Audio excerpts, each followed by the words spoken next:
我们世界各地的莲友哈，今天呢，我要跟各位报告第二个公案哈，这是一般人很少听到的。我们借这样的因缘来广结善缘了。根据过去古人说过，爱斯基摩人世代相传，在捕猎野狼的方法上面非常的特别，也非常有效。他们在非常严酷寒冷的冬天呢，会在很锋利的刀刃上面涂上一层新鲜动物的血，等这个血冻住了以后，他们再往上面涂第二层血，再让这个血又冻住，然后再涂，就这么样，很快呢，刀刃就被冻血掩藏了，严实的。然后爱斯基摩人就把这个血包裹住的尖刀啊，缓插在地面上，刀柄很结实的扎在地上，刀尖啊朝上哦。当野狼顺着这个血腥味啊，找到这样的一个尖刀的时候，他们非常兴奋的舔食刀上新鲜的血，融化的血液散发出强烈的气味，在血腥的刺激下，他们会越舔越快，越舔越用力啊！不知不觉当中，所有的血被舔得干净净，但锋利的刀刃呢，就暴露出来了。这个时候，狼已经嗜血如狂啊！他们猛舔那个刀锋啊，在血腥味的诱惑与冰天雪地的麻痹之下，根本就感觉不到舌头已经被刀锋划开的疼痛，已经忘记了。在北极寒冷的夜晚里面呢，狼完全不知道他所舔食的其实是自己的鲜血，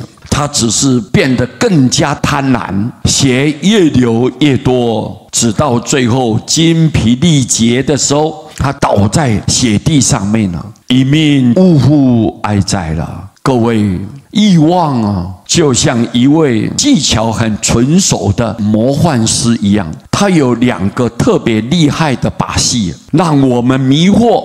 没有自知，没有察觉。第一，他让我们觉得与他相处是可以得到快乐的根源。第二，当我们渐渐尝到甜头以后呢，便让我们误以为人跟欲望是不能分开的。所以到这种地步呢，我们就彻底放弃了对于欲望的反抗，完全成为他的奴隶了。我们错误地认为快乐的境界必然会产生一种贪爱，然而佛陀告诉我们，面对喜爱的境界，我们一样可以选择不受它的左右啊。重点在于我们是否时时刻刻察觉到自己的起心动念，并及时的关照。等到功夫纯熟的时候，渐渐的就能够达到但要无心以万物啊，何妨万物常围绕这一种境界，自然你的心就不被境所控制，是我们的心能控制环境。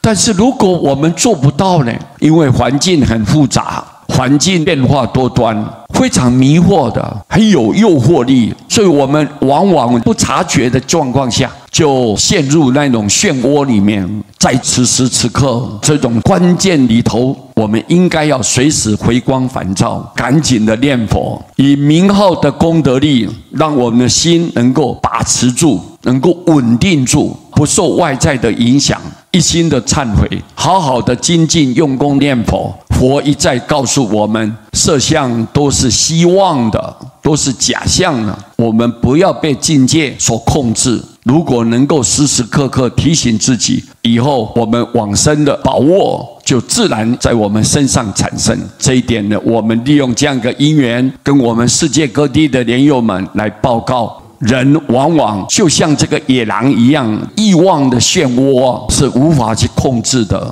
因为你要得到你想要的东西，就把整个生命都投入进去了，但是到最后不但害了自己，而且根本无法自拔，这个就是非常可怕的现象。我们应该要随时提醒，提高警觉，让自己不要堕入那一种欲望的漩涡里面。很感谢各位，阿弥陀佛。